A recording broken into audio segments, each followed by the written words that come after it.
Hello students, तो आज की क्लास में हम क्या डिस्कस करने वाले हैं? आज हम डिस्कस करेंगे एक ऐसा टॉपिक जो हम देखते बहुत बार हैं लेकिन उसके पीछे की साइंस नहीं समझ पाते। तो आज हम क्या डिस्कस करेंगे momentum and law of conservation of momentum. But सबसे पहले मोमेंटम को साइंटिफिकली तो डिस्क्राइब कर लें।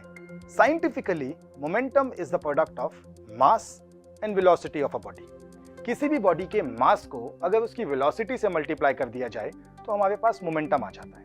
मोमेंटम का मतलब होता है बेटा कि किसी भी ऑब्जेक्ट को रोकना कितना मुश्किल है।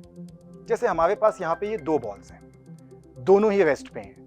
अगर एक बॉल मोशन में आ जाए और वो दूसरी बॉल को हिट करे तो क्या होगा, देख लेते हैं।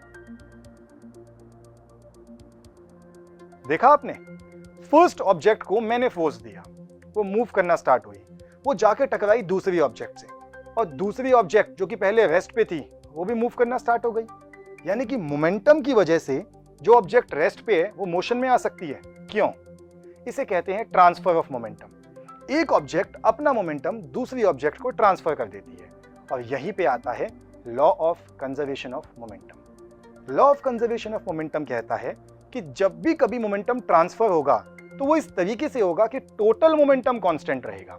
यानी कि in a system of bodies the total momentum always remains conserved, always remains constant. अब इसका मैथमेटिकल डेरिवेशन समझते हैं। तो जब मेरी फर्स्ट बॉल ने दूसरी बॉल को हिट किया होगा तो उसने उस पर कुछ फोर्स लगाई होगी, दैट फोर्स इज F12। तो दूसरी ऑब्जेक्ट ने भी तो पहली ऑब्जेक्ट पे कुछ फोर्स लगाई होगी और ये एक लॉ है। लॉ कौन सा? Third law of force. जिसने क्या कहा था? जिसने कहा था to every action there is an equal and opposite reaction. यानी कि जो पहली ऑब्जेक्ट दूसरी ऑब्जेक्ट पे फोर्स लगाती है उसके ऑपोजिट फोर्स दूसरी ऑब्जेक्ट भी पहली ऑब्जेक्ट पे लगाती है। यानी M1A1 equal to negative M2A2। अब आप में से कई लोग सोचेंगे कि ये नेगेटिव का सिंबल क्यों यूज किया। हमने नेगेटिव का सिंबल यूज किया क्योंकि फोर्सेस इक्वल हैं, लेकिन इक्वल होने के साथ साथ वो ऑपोजिट भी हैं। ये नेगेटिव सिंबल उस ऑपोजिट नेचर को सिंबलाइज करता है। अब हमारे पास M1A1 और M2A2 दोनों आ गए। अब इनको और एक्सपैंड करते हैं तो ये हो जाएगा M1 V1 minus U1 upon T और दूसरी side negative M2 V2 minus U2 upon T। दोनों साइड्स आ गई। दोनों साइड्स में एक चीज है T यानी कि टाइम।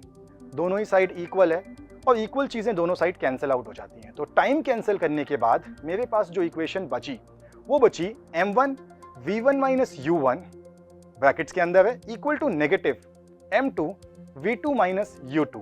नेगेटिव सिंबल ध्यान से देखना है क्योंकि नेगेटिव सिंबल की वजह से हमारा ऑपोजिट नेचर जो फोर्स का है वो सिंबलाइज होगा।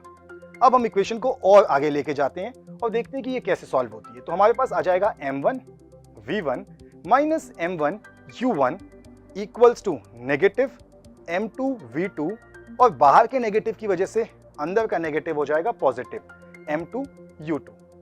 अब जो नेगेटिव और जो पॉजिटिव है U वाली साइड एक साइड कर देते हैं, V वाली साइड एक साइड कर देते हैं और फाइनल इक्वेशन बन जाएगी M1 V1 plus M2 V2 is equals to M1 U1 plus M2 U2।